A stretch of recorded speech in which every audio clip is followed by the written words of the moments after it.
쇼핑 선교사님은 무엇이든지 구하는 대로 받게 됩니다. 그것이 하나님의 뜻입니다. 14장 바라봄. 구하고 믿고 받는 법칙에 있어서 구한 것을 실제로 있는 것처럼 바라보는 것은 너무나 중요한 방법이다. 아브라함이 사업을 위해 꼭 있어야 하는 아들을 기다리다 지쳐갈 무렵 하나님이 환상을 보여주신다. 하늘을 보여주시며 하늘의 별을 세어보라고 하신다. 별 하나, 별 둘, 별 셋, 별이 너무 많아서 셀 수가 없습니다. 바다의 모래를 보여주시며 모래알을 세어보라고 하신다. 한 알, 두 알, 세 알, 모래알이 너무 많아서 셀 수가 없습니다. 너의 민족이 별과 모래와 같이 많아져서 위대한 기업을 세울 것이다.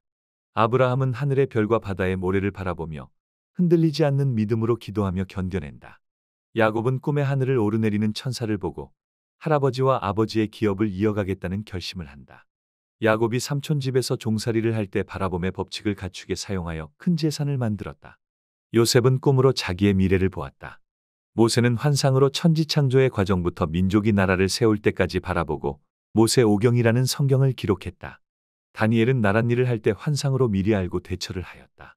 믿는 자들은 지금도 꿈을 꾸고 환상을 보고 믿음의 반석 위에 서서 시대를 이끄는 선지자로 세움받기도 하고 그 험난한 선교의 사명을 감당하기도 한다. 필자가 존경하는 선교사님도 3번의 환상을 보고 어린 나이에 선교사가 되겠다고 결심하고 갓 태어난 아기를 안고 사역지로 떠나 33년이 넘는 세월이 흐른 지금까지도 그 일을 해내고 계신다. 많은 목사님과 선교사님이 부르심을 받을 때 하나님의 감동, 느낌, 충만함, 말로 표현하기 힘든 기쁨, 기뻐서 울고 또 울어도 눈물이 났던 경험 속에서 하나님을 만나고 평생을 목회자로 살아가신다. 나는 중학교 2학년 겨울에 성탄절을 일주일 앞두고 갑자기 새벽 기도를 가고 싶다는 생각이 들었다. 교회는 큰 고개를 하나 넘어야 했으며 1시간 정도를 걸어서 가야 하는 거리에 있었다. 어머니는 교회가 멀고 차가 다니지를 않아 저녁에 막차를 타고 교회에 가셨다가 밤새도록 기도하시고 새벽 첫 차로 집에 오셔서 아침밥을 지으시고 농사일을 하시던 분이셨다. 어머니에게 새벽에 함께 걸어서 가자고 부탁해 새벽 기도에 갈 수 있었다. 5일째 되던 금요일 새벽, 설교가 끝난 후에 한참 기도를 하고 있는데 눈앞이 갑자기 환해지면서 하늘에서 나를 향해 열쇠 꾸러미가 내려오는 것이었다. 그때 난 누군가 교회의 형광등불을 다 켜서 환해지는 줄 알았다. 그러나 그날 난 처음으로 환상을 본 것이다. 그때 그 환상이 무슨 뜻인지는 모르지만 사업을 시작해 돈을 벌어 세계에서 10손가락 안에 들어가는 큰 부자가 되기로 마음판에 새겨 넣었다. 고등학교 3학년이 되면서 신학을 하고 싶다는 생각이 들기 시작했다. 그 생각이 마음에 들어오면서부터 당시 운동선수였던 나에게 슬럼프가 찾아왔다.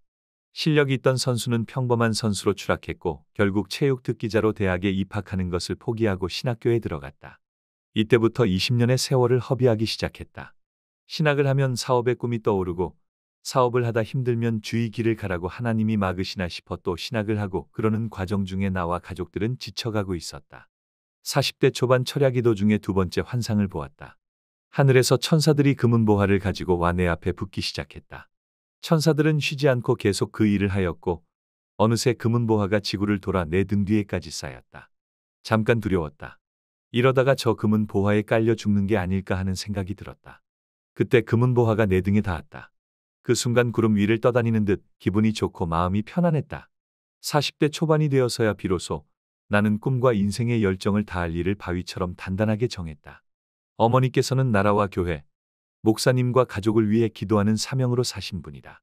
그런 어머니께서 어느 날 내게 막내야, 너는 돈 많은 장로가 되어 교회가 돈이 필요할 때 언제든지 헌금하여라 하셨다. 무엇 때문인지 모르겠지만 교회가 재정적으로 힘들었던 모양이다.